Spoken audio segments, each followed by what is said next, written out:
So tonight's project starts with an inexpensive frame from Walmart, and inside the frame is a print that I made using Procreate software. But you could actually use scrapbook paper or whatever you wanted to. But if you want this print, it's linked in the description box along with the print with the lettering. So you can grab that there. And this is just a really cheap frame. I think I got it for like less than $3.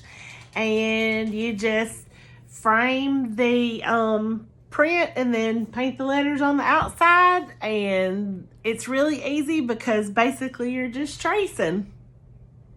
The first thing you need to do is print off these two prints. I made this one in Canva for the lettering, and the second print I used some design software called Procreate to make the pattern on that.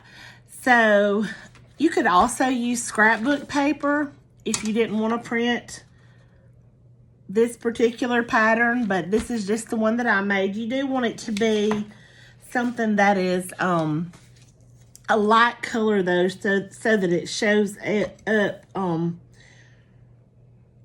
well once you get your lettering on.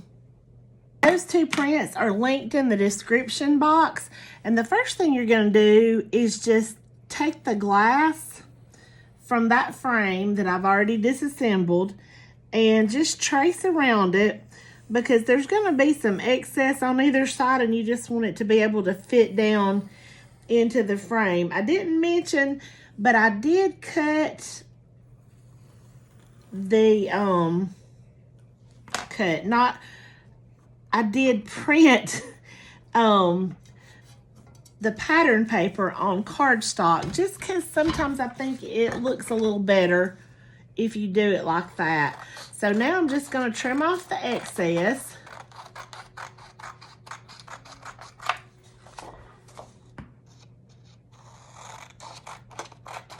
And some of the edges are probably going to be covered up anyway, so you know, you don't have to take any great pains with this. Just trim it to where, though, it will fit down in there without scrunching up or anything like that. And once you do that, you can just set that aside for now, and we'll get right to the lettering part. So just take the glass part of the picture frame and center it over the lettering. And then take your black Posca paint pen, and we're just going to trace.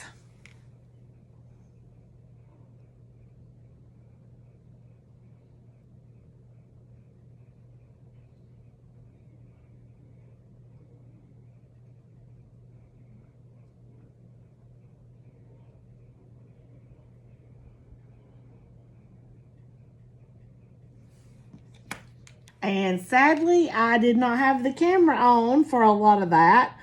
But all I did was just trace all these letters.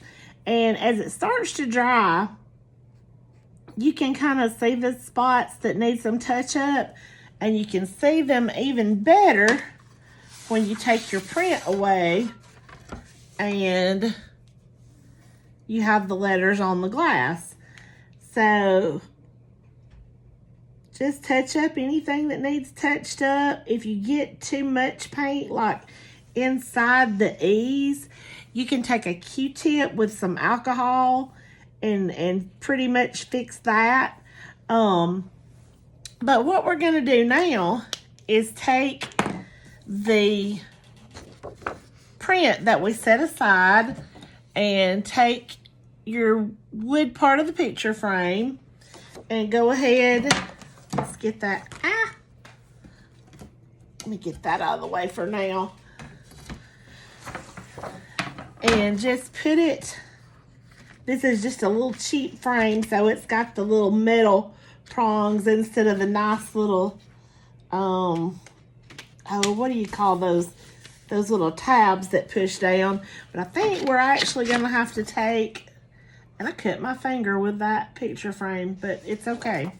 But we're going to have to take a little bit more off the bottom to make it fit right, I think. No biggie. Maybe a little bit off the sides too. Well, yeah. Oh, what am I doing? I've got that backwards because actually this is gonna go in first. Can you tell I'm running on empty? Because I really am tonight. But it is okay. There we go. That's gonna make it lay a lot nicer and prettier. And then just put the back on.